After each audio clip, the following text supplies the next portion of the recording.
beaucoup de patients pensent que la blancheur est le critère ultime de santé dentaire, vrai ou faux ? Effectivement, on pense qu'avoir des dents blanches, ça veut dire avoir des dents en bonne santé, et pourtant pas du tout. AVS avec Philippe Robichon. AVS pour votre santé et la santé de vos dents ce matin. Bonjour, bienvenue, ravi de vous retrouver. Je reçois le docteur Sacha Gabriel. Bonjour. Bonjour Philippe, bonjour Beurre FM. Alors Sacha Gabriel, c'est comme ça qu'on vous connaît sur les réseaux. Exactement. Puisque vous démystifiez un petit peu toutes les croyances sur les dents sur les réseaux. Vous êtes chirurgien dentiste, spécialiste de la vulgarisation médicale et vous avez grandi avec une fascination pour la santé bucco-dentaire. Comment est-ce qu'on peut grandir avec une fascination pour la santé bucco-dentaire ? C'est vrai que c'est une passion qui est assez particulière, il n'y a pas grand monde qui a envie de soigner des dents, mais en même temps, quand on est soigné par des super professionnels quand on est jeune, ça nous donne envie de nous diriger vers ce métier et c'est ce que j'ai fait. D'accord, vous n'êtes pas un enfant de la balle. Alors, je sais que même si enfant de la balle c'est réservé aux gens du spectacle, vous n'êtes pas une famille de médecins. J'ai une famille assez classique, une maman qui est orthophoniste et un papa qui est dirigeant de supermarché, donc vraiment rien de très professionnel. Il n'y a pas de dentiste dans votre famille. Passionné par le bénévolat, vous participez à des missions dentaires humanitaires dans des communautés défavorisées et vous offrez des soins dentaires gratuitement. Effectivement, je me suis rapproché de beaucoup de marques de produits dentaires pour réussir à récolter des brosses à dents, des dentifrices et puis tout ça, ça nous a permis d'aller les offrir à des enfants en difficulté en Thaïlande et au Vietnam. Et on est en train de travailler en ce moment sur une prochaine mission. Peut-être que je vous en dirai plus prochainement. Je peux vous récupérer pour une association si vous voulez, parce que ça c'est une super idée. C'est très bien et puis ça aide beaucoup. Ouais. Après il faut que les gens se laissent approcher en fait. Oh ça normalement c'est pas très difficile. Ouais. On envoie quelques mails, on passe des coups de fil, c'est beaucoup de travail en amont, mais une fois qu'on a réussi à trouver le bon contact dans l'association, ça se déroule assez facilement. Ouais, c'est ça. Vous publiez 50 mythos sur les chicots chez Vuber. Pourquoi dit-on chicot quand on parle des dents ? Alors pourquoi chicot ? Parce que généralement quand on va chez le dentiste c'est qu'on a mal aux dents et quand on a une dent qui est abîmée on appelle ça un chicot. Et puis ça rimait bien avec le mot mytho, chicot, un titre qui est assez rigolo, on démystifie les idées reçues et puis on rend vraiment la vérité aux patients. Un chicot c'est une dent pourrie ? C'est une dent pourrie, oui on peut le dire. Un dentiste est-il un docteur ou un médecin ? Question difficile, on pense qu'un dentiste est médecin et pourtant non, on n'est pas médecin, on est seulement docteur en chirurgie dentaire. Alors, pourquoi vous posez la question dans votre livre ? Parce que c'est une question qui revient souvent en fait. C'est une question qui revient très souvent puisque en France on passe par la première année de concours de médecine avec médecine, dentaire, kiné, pharma, sage-femme et on pense que les dentistes sont des médecins alors que non. C'est une spécialité médicale mais on n'a pas le titre de médecin. Donc on ne dit pas bonjour docteur à un dentiste. On dit bonjour docteur. Mais on dit pas qu'il est médecin. On dit pas monsieur le médecin. On dit pas monsieur le médecin, exactement. D'accord. Est-ce que c'est vrai de toutes les spécialités dentaires ? Oui, c'est vrai de toutes les spécialités dentaires. D'accord, même les orthodontistes, Exactement. Tout ça, pareil. Personne n'est médecin. Bien. Les dents blanches sont un signe de bonne santé. Beaucoup de patients pensent que la blancheur est le critère ultime de santé dentaire, vrai ou faux ? Effectivement, on pense qu'avoir des dents blanches, ça veut dire avoir des dents en bonne santé, et pourtant pas du tout. On peut avoir des dents très blanches et des gencives catastrophiques, et à ce moment-là, toutes ces dents blanches, on va les perdre. Donc on peut avoir des dents qui sont jaunes et en parfaite santé. Bien sûr, en fait la couleur des dents n'influe pas sur la santé dentaire ou sur la santé de la bouche, c'est seulement une histoire d'épaisseur de l'émail et de la dentine. L'émail c'est la couche externe des dents qui est toute blanche, la dentine c'est la couche interne qui est plus jaune. Donc si on a une dentine qui est plus épaisse, on a des dents un peu plus jaunes. Mais ça n'influe pas sur la santé de la bouche. Mais alors d'où vient cette idée que finalement que les dents blanches sont des signes de parfaite santé ? Alors c'est parce qu'aujourd'hui on vit dans un monde qui est très matérialiste, on a envie de se montrer, on a envie de montrer sa beauté et là les dents blanches c'est un signe de beauté de la bouche, de beauté dentaire et donc la beauté est généralement associée à la santé, donc on a tous envie d'avoir des dents super blanches. Quels sont donc les vrais signes de santé dentaire ? Les vrais signes de santé dentaire c'est pas de douleur au niveau des dents, pas de sensibilité, pas de saignement quand on se brosse les dents. Et puis une alimentation qui est saine, qui est équilibrée, pas de lésions dans la bouche. Si tout va bien et qu'on n'a pas mal, c'est parfait. Alors, vous expliquez dans votre livre que certaines caries ne font pas mal. Oui. Donc ça veut dire qu'on peut ne pas avoir mal et ne pas avoir les dents en bonne santé. Effectivement, on peut ne pas avoir mal pendant un certain temps. Tant que la mais carie, qui peut durer un moment quand même. ça peut durer un moment, il n'y a pas de temps précis, on va dire, ça dépend de l'évolution des bactéries qui sont au niveau de cette carie-là. Mais une carie, à terme, un jour, elle fera mal. À partir du moment où elle va se rapprocher de plus en plus du nerf de la dent va devenir sensible, puis elle va être très douloureuse et on va arriver au stade de rage de dents.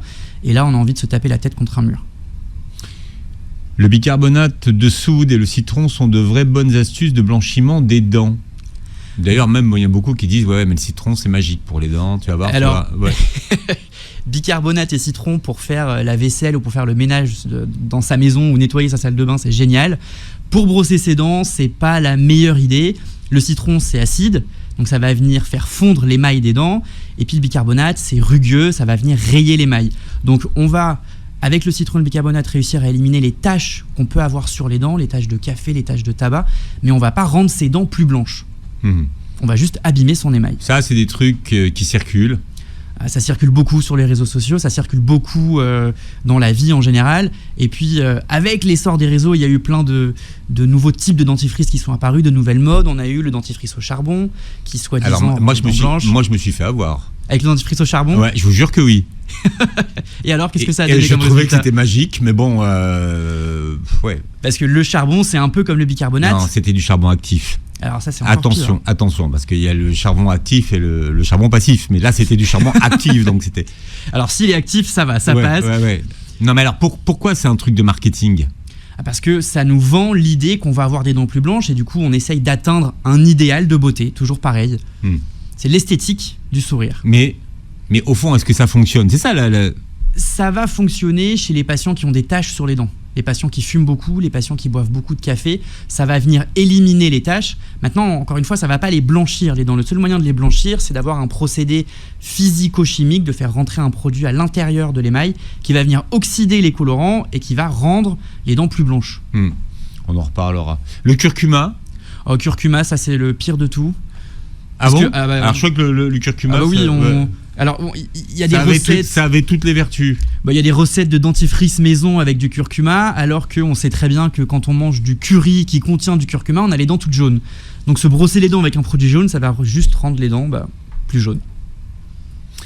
On parlait du blanchiment dentaire et des produits qui permettent justement le blanchiment dentaire. Déjà, au niveau de la législation, qui peut pratiquer un blanchiment dentaire ? Alors la législation en France et surtout en Europe, elle est très réglementée. Il y a des produits qui contiennent du peroxyde d'hydrogène ou du peroxyde de carbamide. C'est les deux éléments qui vont blanchir les dents. Tout ce qui contient moins de 0,1% d'un de ces composants, c'est disponible à la vente dans les supermarchés, dans les magasins, un peu n'importe où. Sauf que moins de 0,1% de peroxyde d'hydrogène, ça revient un peu à se brosser les dents avec de l'eau. Donc ça sert pas à grand chose. Les produits qui sont entre 1%, entre un peu plus de 0,1% et 6% sont réservés exclusivement aux dentistes. Et ça, ce sont les vrais produits de blanchiment dentaire qu'on peut faire au fauteuil ou qu'on peut faire à la maison avec des gouttières. Et tout ce qui est au-dessus de 6%, en Europe, c'est interdit. Donc qui peut faire un vrai blanchiment dentaire? Normalement, juste un dentiste. Alors il y a cette idée, parce qu'il y a des produits qui sont en vente dans les supermarchés, bien sûr. Plus on en met, plus ça blanchit. Pas du tout. Ça va pas changer la concentration qu'il y a dans votre produit. Peut-être que plus on le garde longtemps sur les dents, plus ça va avoir un effet, mais la quantité va pas jouer. Le blanchiment des dents, c'est sans risque? C'est sans risque, oui, si on a eu une évaluation dentaire juste avant et qu'on a vérifié qu'il n'y avait pas de soins à réaliser. Si les gencives vont bien, il n'y a pas de problème. S'il n'y a pas de carie, il n'y a pas de souci. Le problème du blanchiment, c'est que ce sont des produits qui vont venir quand même fragiliser un petit peu l'émail des dents et donc potentiellement les rendre plus sensibles. Donc si on a déjà un terrain de sensibilité, c'est pas l'idéal. L'orthodontie, longtemps considérée comme une discipline réservée aux ados, connaît aujourd'hui un essor significatif chez les adultes. Un quart des patients, écrivez-vous dans votre livre, sont des adultes. Effectivement. Alors en général, par la Sécu, on peut démarrer jusqu'à l'âge de... On peut aller jusqu'à 16 ans. Non, on peut démarrer à 16 ans. Non, on termine à 16 ans. Ah, on termine à 16 ans ? On termine à 16 ans, effectivement. La Sécu prend en charge une partie des traitements jusqu'à 16 ans. À partir de 16 ans, la Sécu prend plus rien. Elle considère un peu que l'orthodontie, c'est de l'esthétique. Alors qu'entre, disons, entre un problème à 15 ans et un problème à 17, c'est toujours le même problème. C'est pas juste une histoire d'esthétique. Mais comme il n'y a plus de remboursement Sécu, du coup, les mutuelles ne suivent plus et les traitements deviennent très vite très chers. Ouais. Mais l'essor de l'orthodontie en France, enfin des adultes en tout cas, c'est depuis le début des années 2000. Est-ce que c'est un effet de mode ou est-ce que d'un point de vue de la santé dentaire, on va dire que ça pourrait avoir un intérêt ? D'un point de vue de la santé dentaire, ça a tout son intérêt. Puisque quand on a des dents qui se chevauchent, donc qui ne sont pas bien alignées, on a plus de risque d'avoir du tartre. Le tartre, c'est des bactéries. Les bactéries s'entraînent des problèmes de gencives, donc des gingivites, des parodontites. Et on peut aller jusqu'au risque de perdre ses dents. Donc effectivement, le fait d'avoir des dents bien alignées, c'est esthétique, mais c'est aussi pour la santé de la bouche. Mais quel est l'intérêt d'avoir des dents bien alignées ? D'avoir un beau sourire, de pouvoir bien manger, puisque l'occlusion est stable, la mastication est parfaite, ça évite d'avoir des dents qui se déchaussent, ça évite d'avoir des problèmes de gencives. Donc sur la santé, il y a plein de choses. Et puis ça joue également sur les voies respiratoires. Quand on a une petite mâchoire avec des dents pas bien alignées, on respire mal. Dès qu'on aligne bien les dents, on ouvre la bouche, on ouvre le palais, à ce moment-là, on respire beaucoup mieux. Alors, ce qui a changé sur l'orthodontie aujourd'hui, c'est qu'elle est devenue invisible. Yes. Avec l'arrivée des aligneurs dentaires, c'est plus ou moins au même moment que le développement de l'orthodontie chez les adultes, c'est vers les années 2000. Il y a eu une grande marque d'aligneurs dentaires qui s'est développée, et puis aujourd'hui, on en a plein. Il y a plein de super marques d'aligneurs dentaires, et ça permet d'avoir un traitement qui est très souvent un peu plus rapide qu'avec de l'orthodontie classique, et puis surtout pratiquement invisible. Alors, vous posez une question dans votre livre, les aligneurs achetés en ligne sur Internet sont-ils efficaces ? Est-ce qu'ils sont efficaces ? Et pourquoi vous posez la question ? Alors, ça voudrait dire qu'ils ne le sont pas, en fait. Pas forcément qu'ils ne le sont pas, mais disons que c'est plus risqué de les utiliser parce que c'est un traitement qui n'est pas supervisé par un professionnel. On parle toujours de santé, les dents ça fait vraiment partie du corps humain, c'est vivant, il y a des nerfs à l'intérieur, on a la gencive, l'os. Si les mouvements sont pas respectés, si l'anatomie de la dent et si la physiologie du corps n'est pas respectée, on peut avoir plus de problèmes que finalement avoir un très beau sourire à la fin. Donc où il faut acheter son aligneur ? Il faut aller chez un spécialiste, chez un orthodontiste. C'est toujours le mieux. On parle de vos chicots ce matin. Je ne sais même plus qu'on disait encore chicots avec Sacha Gabriel qui est avec nous, qui publie 50 mythos sur les chicots chez Vuibert. C'est de l'argot, chicot. Bien sûr, c'est de l'argot, mais il y a plein de mots pour parler des dents. On parle de chicot, on parle de dents, on parle de cachis, on parle de quenotte. Il y a plein de mots. Bien, vous dites dans votre livre que l'éducation, c'est la clé d'une bonne santé dentaire à long terme. Mieux vaut prévenir que guérir. Exactement, mieux vaut prévenir que guérir. Et d'ailleurs, ça vaut pour toutes les sphères de la santé, pas que pour la santé des dents.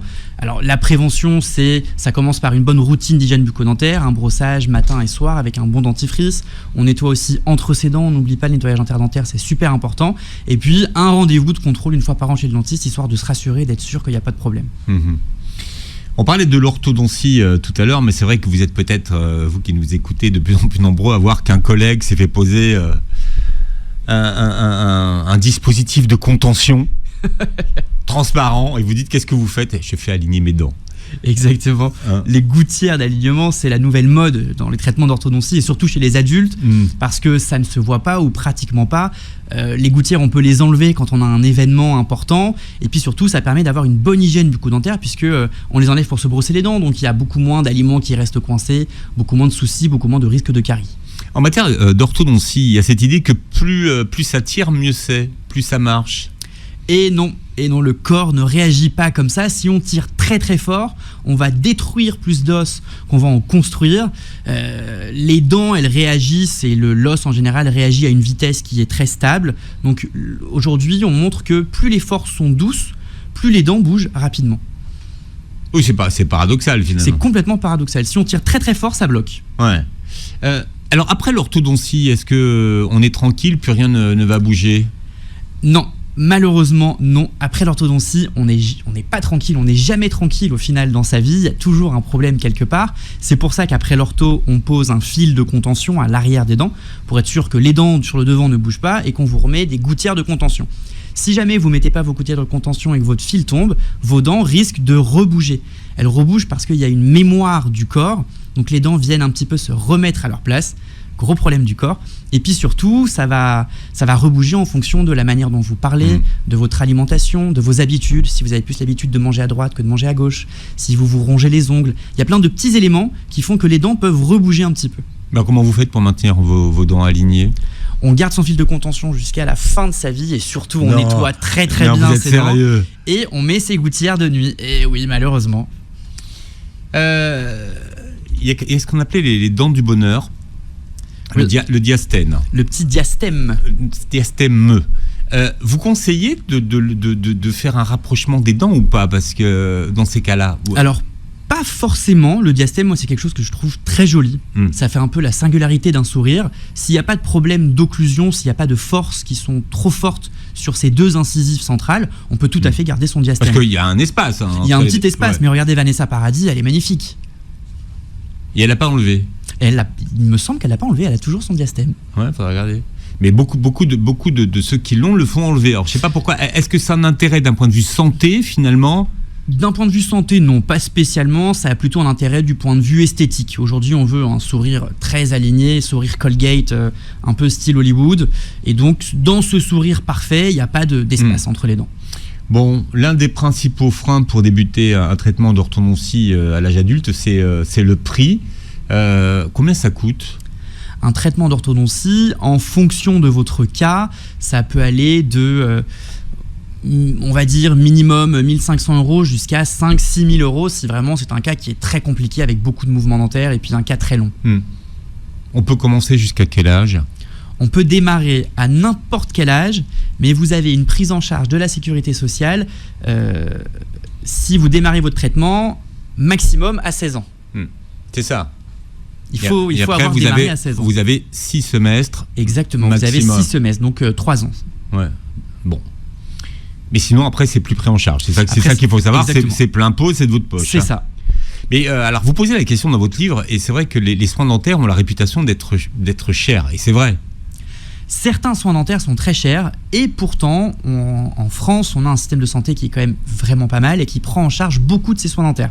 Donc tout ce qui va être les soins de prophylaxie, détartrage, soins des gencives, les résines, les composites, les extractions, tous les soins de base sont pris en charge et remboursés intégralement par la Sécu et par la mutuelle.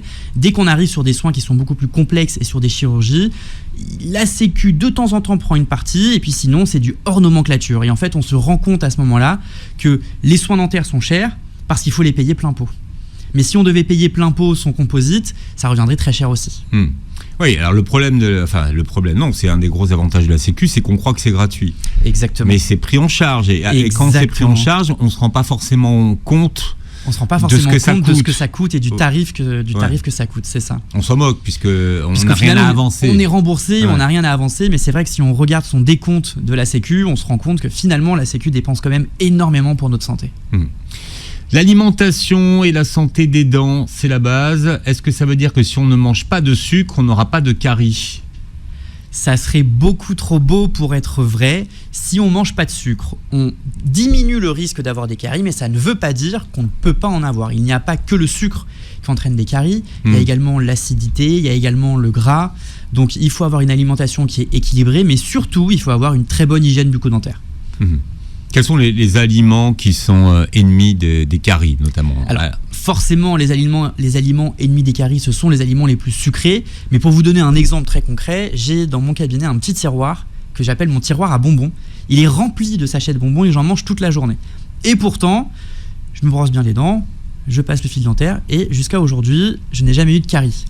Donc le sucre est un élément déclencheur de caries, mais si on a une bonne hygiène bucco-dentaire, il n'y a pas de problème. C'est le principal responsable des caries, mais c'est pas le seul. C'est pas le seul, exactement. Vous avez l'acidité. Le citron notamment, le vinaigre vont venir dissoudre un petit peu l'émail, donc le rendre beaucoup plus sensible. Et puis il y a d'autres éléments déclencheurs qui peuvent entraîner des caries, et je pense notamment à la salive ou à la respiration buccale. Si on respire par la bouche, on a moins de salive, la bouche s'assèche, et du coup l'émail est beaucoup plus sensible aux attaques acides. Et on se retrouve avec des caries beaucoup plus facilement. Je me suis toujours posé une question. La salive, c'est antiseptique ou pas ?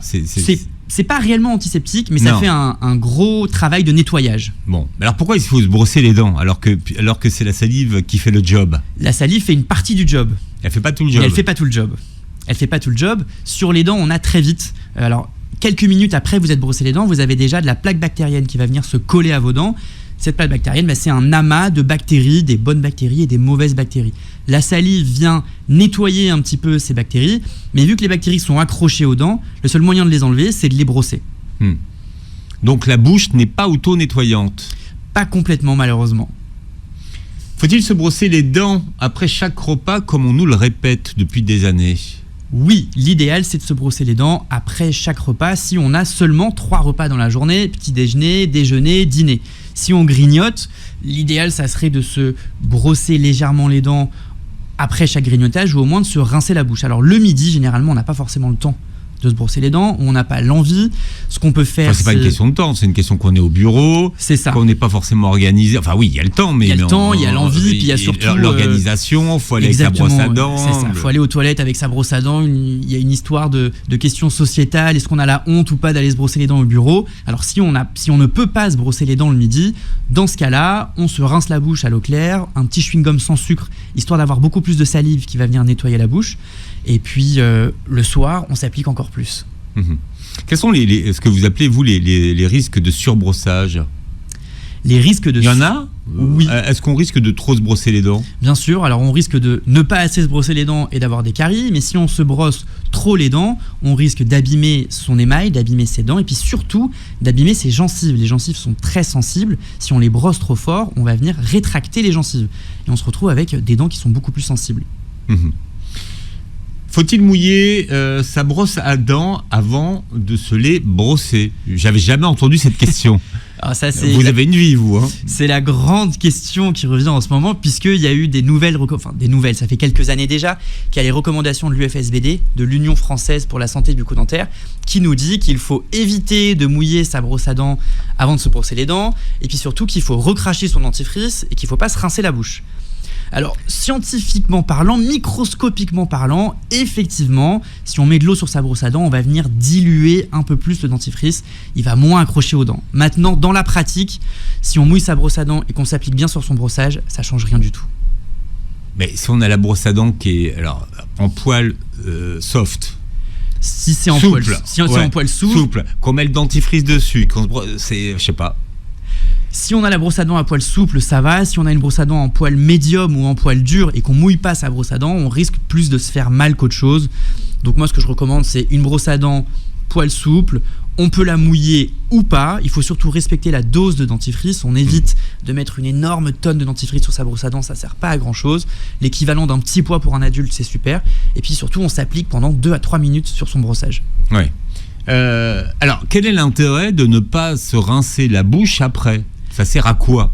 L'intérêt de ne pas se brosser la bouche, c'est surtout un intérêt vis-à-vis du fluor que contient le dentifrice. Les dentifrices contiennent en moyenne 1450 ppm de fluor, donc partie par million, c'est la dose assez moyenne dans les dentifrices. Et ce fluor, c'est un agent qui va venir aider à reminéraliser l'émail et à lutter contre les mauvaises bactéries qui entraînent des caries.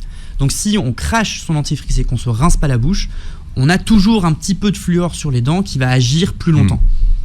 Oui, et des marques de dentifrice sur les coins de la bouche. Exactement, et puis un goût mentholé pas super agréable. Donc ce qu'on peut faire, c'est, par exemple, alors on peut ou ne pas se rincer la bouche du tout, c'est l'idéal, juste cracher tout l'excès, sinon on se rince rapidement la bouche, sans gargariser trop, ou alors on peut se rincer la bouche avec un bain de bouche qui contient un peu de fluor. Alors justement, quel est votre avis, vous, sur les bains de bouche? Est-ce que c'est utile ou pas?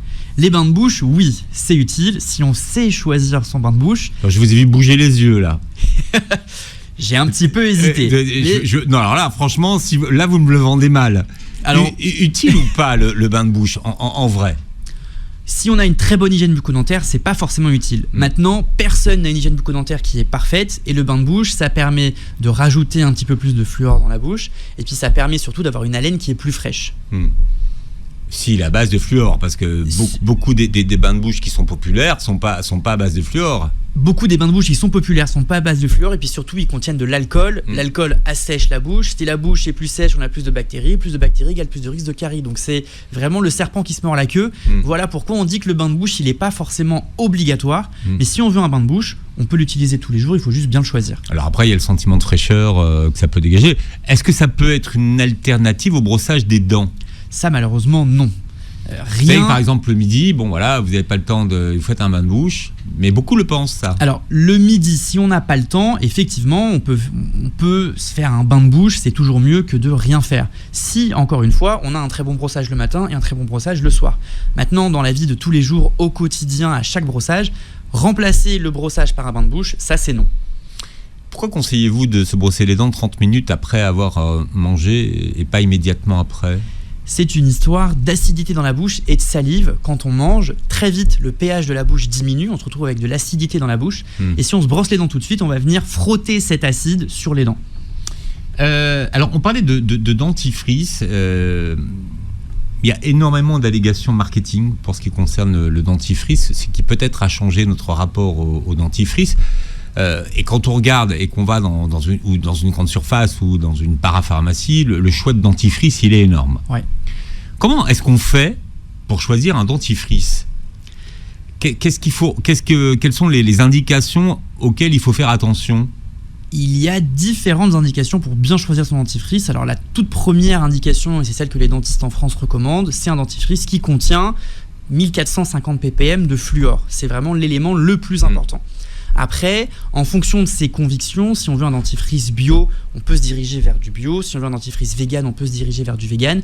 Ce qu'il faut, c'est surtout éviter de tomber dans les pièges du marketing. On évite les dentifrices blancheurs, on évite les dentifrices au charbon, on évite les dentifrices violets. Non, mais par exemple, un dentifrice anti-tartre. Alors un dentifrice... Est-ce qu'il y a vraiment quelque chose de différent qu'un dentifrice normal? Ok, oui, je vois où vous voulez en venir. Alors, il y a plein de mots comme ça, anti-tartre, anti-carie, effet blancheur, tout ça c'est du marketing. Légalement parlant, il n'y a pas besoin d'avoir de preuves scientifiques que ça fonctionne pour pouvoir le mettre sur le tube du dentifrice. Donc un dentifrice anti-tartre, très certainement qu'il doit y avoir un agent à l'intérieur qui va jouer un petit peu plus sur le tartre, je pense au bicarbonate, mais c'est pas obligatoire. Star des réseaux avec nous, Sacha Gabriel, voilà. Vous venez parler de votre livre 50 mythos sur les chicots. Voilà. Alors on s'est quitté tout à l'heure avant une courte pause en parlant du fluor. Alors il y a beaucoup de controverses sur le fluor. Il y a deux teams. La team c'est bon et la team c'est pas bon. Il y a la team c'est bon et la team le fluor est un complot. C'est surtout ça. Il y a beaucoup de complots autour du fluor. Mais alors expliquez-moi. Alors je vous explique tout ça Philippe, c'est très simple. Le fluor c'est un élément qui a été introduit dans les dentifrices il y a déjà de ça plusieurs décennies et qui a un très bon effet pour aider à protéger les dents. Et dans le sel aussi. Et dans certains sels, effectivement, on a des sels de table. Dans certains sels de table, il y a des sels iodés avec un petit ajout de fluor. Bon. La chance qu'on a en France, c'est qu'il n'y a pas de fluoration artificielle de l'eau dans les robinets. L'eau du robinet n'est pas fluorée artificiellement, donc un des seuls apports qu'on aurait en fluor, c'est dans le dentifrice. Voilà pourquoi il y a du fluor dans le dentifrice en France, parce que ça vient aider à protéger les dents. Dès qu'on a eu l'introduction de ce fluor dans les dentifrices, on s'est rendu compte qu'il y avait une incidence de caries qui a énormément diminué. Les gens ont beaucoup moins de caries qu'avant. Maintenant, pourquoi on pense que le fluor c'est mauvais ? Parce que c'est toxique. Parce que c'est toxique à forte dose. Donc si on ne respecte pas les doses, effectivement on se retrouve avec des problèmes de santé qui peuvent être très très importants. Mais alors, est-ce que cette forte dose est difficile à atteindre ? C'est ça la question finalement. Est-ce qu'on est menacé d'atteindre une forte dose de fluor ? Oui, la forte dose est quand même difficile à atteindre. Il faut avoir envie de manger une bonne dizaine de tubes de dentifrice d'un coup pour atteindre la dose toxique de fluor, donc celle qui vous fait avoir diarrhée, vomissement, maux de tête, qui peut entraîner des pathologies cardiaques. Si vous voulez mourir d'une intoxication au fluor, il faut en manger le double. D'accord. Il y avait cette allégation publicitaire que tout le monde, enfin en tout cas que beaucoup connaissent, et le fluor c'est bon pour les dents. Le fluor c'est bon pour les dents, oui. Est-ce que c'est bon ? Alors c'est bon à une dose qui est contrôlée, c'est pas bon à une dose trop importante. Mais un peu comme tout au final. Le sel, ça ravive le goût des aliments. Si on en met trop, on se retrouve avec du cholestérol. L'eau, c'est bon pour hydrater. Si on en boit trop, on risque aussi de faire un coma hydraulique. De devenir potomane. Peut-être. Vous êtes menacé par la potomanie. Alors pour en terminer sur le dentifrice, d'abord, est-ce que tous les dentifrices se valent ou pas ? Tous les dentifrices ne se valent pas. Il y a certains dentifrices qui sont meilleurs que d'autres et il y en a surtout certains qui ont une meilleure composition que d'autres. Alors les dentifrices, le tarif du dentifrice ne va pas forcément avoir une influence. Il y en a sur vraiment à tous les prix. Il y en a à tous les prix. Il y en a des pas chers du tout, puis il y en a des très très chers. Ouais. Alors, moi, ce que je recommande généralement à mes patients, c'est de choisir une gamme médiane. On évite tout ce qui est trop peu cher, parce que ce sont des composants qui sont de mauvaise qualité. Tout ce qui est beaucoup trop cher, c'est généralement du marketing. Dans les gammes médianes, vous avez des très bons dentifrices avec une composition qui est alors genre quoi, clean. Allez-y. Alors ça, malheureusement, je n'ai pas le droit. Parce que moi, quand je suis face à un rayon de dentifrice, je suis quand même, je veux dire, assez indécis. C'est très dur de choisir son dentifrice. Vous avez des dentifrices à base de sel, des dentifrices... Exactement. Alors ce qu'il faut faire, c'est surtout en discuter avec votre dentiste, voir quelles sont vos attentes en matière de dentifrice. Si vous avez des problèmes dans la bouche, si vous avez des gencives qui saignent, vous avez des dentifrices spécialisés. Si vous avez des dents avec des taches, vous avez des dentifrices spécialisés. Si vous avez un risque de carie qui est plus élevé, pareil. Mais ce qu'il faut surtout regarder, c'est la composition de votre dentifrice. Donc vous retournez le tube et puis vous regardez les composants. Alors quelles sont les substances à fuir ? On va éviter certaines substances et notamment le triclosan. On va éviter le dioxyde de titane qui est le composant qui va rendre les dentifrices blancs. Ça ne sert pas à grand chose et c'est un potentiel perturbateur endocrinien. Et puis on peut éviter également le SLS, le lauryl sulfate de sodium. C'est l'agent moussant dans les dentifrices. Donc si on évite ces trois-là et qu'on choisit un dentifrice avec du fluor, on est déjà sur une très bonne base. Bien. Vous avez fait une vidéo déjà, les 5 dentifrices à préconiser ou à acheter ? J'aimerais beaucoup, mais j'ai pas le droit de citer de marque parce que sinon je me fais taper sur les doigts par l'ordre des dentistes. Vous, de votre expérience, de ce que vous avez essayé, il y en a qui sont vraiment au-dessus du lot ? De ce que j'ai essayé, il y a certains dentifrices qui répondent à certains problèmes spécifiques, oui. Et ça fonctionne. On n'est pas dans l'allégation. Non, ça fonctionne. On n'est pas non plus sur un produit miracle. Si ça s'accompagne de soins et d'une bonne hygiène, ça fonctionne très bien. Maintenant, si on utilise juste un dentifrice et que derrière on fait rien d'autre, ça va pas servir à grand chose. Alors, le détartrage déchausse-t-il vraiment les dents ? Et d'où ça vient cette idée ? Cette idée, elle vient du fait que quand on détartre les dents, en fait le tartre, si vous voulez, vient recouvrir un peu les dents, il vient cacher les problèmes de gencives et que quand on détartre, en fait on met tout à nu. On met la gencive à nu, on met les racines des dents à nu et du coup on se retrouve avec des dents qui sont plus sensibles et on se rend compte à ce moment-là qu'on peut avoir des espaces entre les dents qui étaient bouchés par le tartre. Donc ça donne l'impression qu'on a des problèmes et un déchaussement dentaire. Mais c'est une impression alors. Ça n'est qu'une impression. Ça, quand on passe la langue, on passe la langue et on sent tous les petits espaces, c'est bizarre. Ouais. C'est très bizarre, mais c'est une bonne chose. Si on sent les petits espaces, ça veut dire que le dentiste a bien fait son boulot. Mais attention, c'est une impression, c'est pas un déchaussement. Exactement. C'est ça que ça veut dire. À quelle fréquence le détartrage ? Il n'y a pas réellement de fréquence, c'est assez spécifique à chaque patient, mais ce qu'on recommande, c'est au moins un rendez-vous de contrôle par an. Et s'il y a besoin d'un détartrage, on le fera très certainement à ce moment-là. Autre question, c'est une grossesse, une dent. Déjà, c'est un vieux dicton, d'où vient-il ? C'est un très très vieux dicton. Une grossesse, une dent, un bébé, une dent. Et aujourd'hui, les femmes enceintes, elles y pensent encore beaucoup. Et je reçois dans mon cabinet beaucoup de mamans qui me disent que pour leur première grossesse, elles ont perdu une dent. Pour leur deuxième, elles ont perdu une deuxième dent. Pour leur troisième, on est sur le même chemin. Et pourtant, il y a un lien entre la grossesse, les problèmes dentaires, les problèmes de gencives. Mais si tout est bien soigné, si tout est contrôlé, on ne risque pas de perdre ses dents. En fait, pendant la grossesse, il y a des montées et des chutes d'hormones. Les hormones influent beaucoup sur la gencive et on peut se retrouver avec des soucis de gencive. Voilà pourquoi la Sécu en France, elle offre un examen de prévention avec des soins pour les femmes enceintes et c'est très important de le faire. Alors, il y a une croyance que les soins dentaires devraient être évités pendant la grossesse. On évite les soins dentaires le premier trimestre de grossesse, pas forcément pour une histoire de développement du fœtus, mais surtout pour une histoire de facilité pour la future maman. Premier trimestre, on a des nausées, on a des vomissements. Le fait d'avoir la tête en arrière, ça peut faire des remontées acides, c'est pas super agréable. On évite le dernier trimestre, un peu pour les mêmes histoires. On a un gros ventre qui est bien lourd. Le fait d'avoir la tête en arrière et le ventre qui vient nous écraser la gorge, on a du mal à respirer. Alors généralement, quand il y a des soins à faire, on les fait pendant le deuxième trimestre. Par contre, s'il y a des soins urgents du style une rage de dents, une dévitalisation, une extraction importante, premier trimestre ou dernier trimestre, on peut tout à fait le faire. Et est-ce que le bébé vole le calcium de maman ? Et non, le bébé ne vole pas le calcium de maman. Maman transmet du calcium, mais c'est plus via ses os que via ses dents. Puisqu'on en est à parler d'enfants, pourquoi est-ce que c'est une très mauvaise idée de donner un biberon à un enfant avant d'aller se coucher ? Parce que dans le biberon, on met du lait. Le lait contient du lactose, qui est une forme de sucre, et le sucre va venir attaquer les dents et entraîner potentiellement des caries. Surtout chez les enfants qui ont déjà 3-4 ans, dans le lait, on va rajouter du chocolat, on va rajouter du miel pour que ce soit plus doux, et puis c'est ces éléments-là qui sont encore plus sucrés qui vont entraîner encore plus de risques de caries. Donc c'est un peu même comme si nous, ça aide l'enfant à dormir, c'est peut-être pas une bonne idée d'un point de vue de la santé bucco-dentaire. Exactement, c'est pas une super idée. Ce qu'on peut faire, c'est l'aider à s'endormir légèrement avec un biberon. On passe un petit coup de brosse à dents, une petite compresse mouillée s'il n'y a pas encore de dents sur les gencives des nouveau-nés par exemple, et ensuite on le laisse dormir tranquillement. Le clou de girofle, c'est une bonne idée ou pas ? Le clou de girofle, c'est l'élément des dentistes, c'est l'odeur spécifique du cabinet dentaire, ça aide beaucoup. Le clou de girofle, ça aide beaucoup. On a énormément de produits dans le monde dentaire qui contiennent de l'essence de clou de girofle. Donc oui, ça aide. Quand on a des douleurs dentaires, on peut mâcher un clou de girofle, mais encore une fois, c'est pas un médicament miracle. Les dents de sagesse déplacent-elles les autres dents ou est-ce que c'est un mythe ? Est-ce que ça provoque un mouvement général dans la bouche ? C'est un mythe qui a été transmis par les dentistes. Ce sont les dentistes qui disent aux patients que s'ils ne font pas extraire leurs dents de sagesse, toutes les autres dents dans la bouche vont bouger.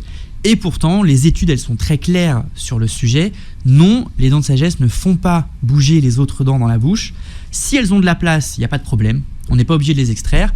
Par contre, si elles sont mal positionnées, si elles sont couchées, si elles sont vers l'extérieur, si elles enroulent le nerf dentaire ou si elles entraînent des douleurs, à ce moment-là, il faut les enlever. Parce qu'elles peuvent entraîner un léger mouvement sur la dent qui est juste avant, donc la deuxième molaire. Mais ça ne va pas déplacer mais ça les va pas autres. déplacer toutes les autres, non. Comme quoi ? Et pourtant, on y croit. C'est de votre faute en fait. Est-ce que c'est normal de saigner des gencives ? Non. Pas du tout normal de saigner des gencives. Alors d'ailleurs, je vais vous poser une question peut-être un peu étrange. Quand vous vous coiffez le matin, est-ce que vous saignez du crâne ? Normalement, non, vous saignez pas du crâne. Alors quand vous vous brossez les dents... Si, j'ai un exemple là, mais qui est bête. Solal qui réalise l'émission. Mais non, tu saignes pas du crâne. Ou alors il faut changer de peigne. Exactement. On t'a pas dit de te peigner avec un râteau. Et ben voilà, c'est la même chose pour les dents. Si on se brosse les dents et qu'on saigne des gencives, c'est qu'il y a un problème. Les gencives saignent. C'est pas parce qu'on appuie trop fort ou... Ça peut être un problème. C'est ou parce qu'on appuie trop fort. Si vous appuyez trop fort avec votre peigne, vous allez saigner du crâne. Si vous avez un peigne qui n'est pas fait de brins souples, mais qui est fait de brins très durs, vous allez saigner du crâne. Pareil pour les gencives. Une brosse à dents souple, ça évite des saignements dentaires. Si jamais les gencives saignent encore, c'est qu'il y a certainement des bactéries qui sont passées sous cette gencive. Et à ce moment-là, il faut aller nettoyer ou désinfecter sous la gencive avec du fil dentaire ou alors chez le dentiste. Le fil dentaire, là pareil. On entend beaucoup de choses sur le fil dentaire. Beaucoup ne l'utilisent pas parce qu'ils ont l'impression que d'abord il est trop large. Oui. En France, malheureusement... Mais est-ce que ça veut dire qu'on n'a pas le bon fil dentaire ? Ça veut certainement dire qu'on n'a pas ou le bon fil dentaire ou la bonne technique pour utiliser le fil dentaire. En France, on n'a pas fait assez de prévention sur le fil dentaire. C'est un peu comme vous vous lavez les mains.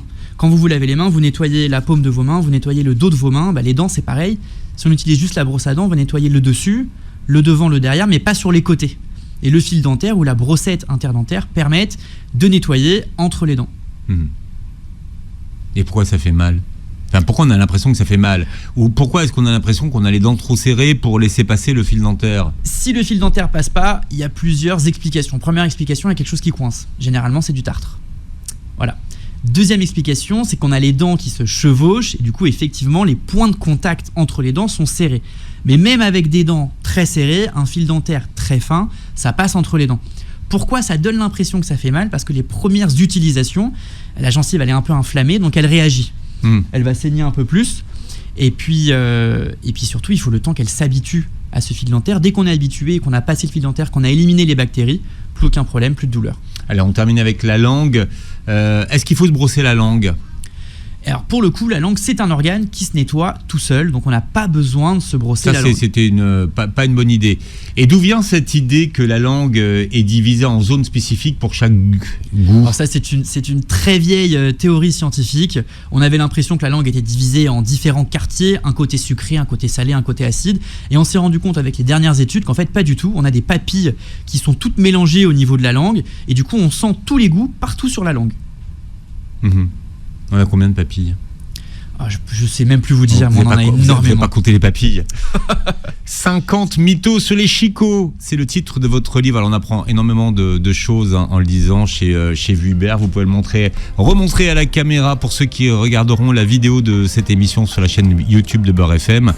Vous réécouterez l'émission en podcast sur beurrefm.net et sur les plateformes qui reprennent l'émission. Merci d'avoir été avec nous. Merci Philippe, merci Beurre FM. Et passez une très belle journée santé sur Beurre FM.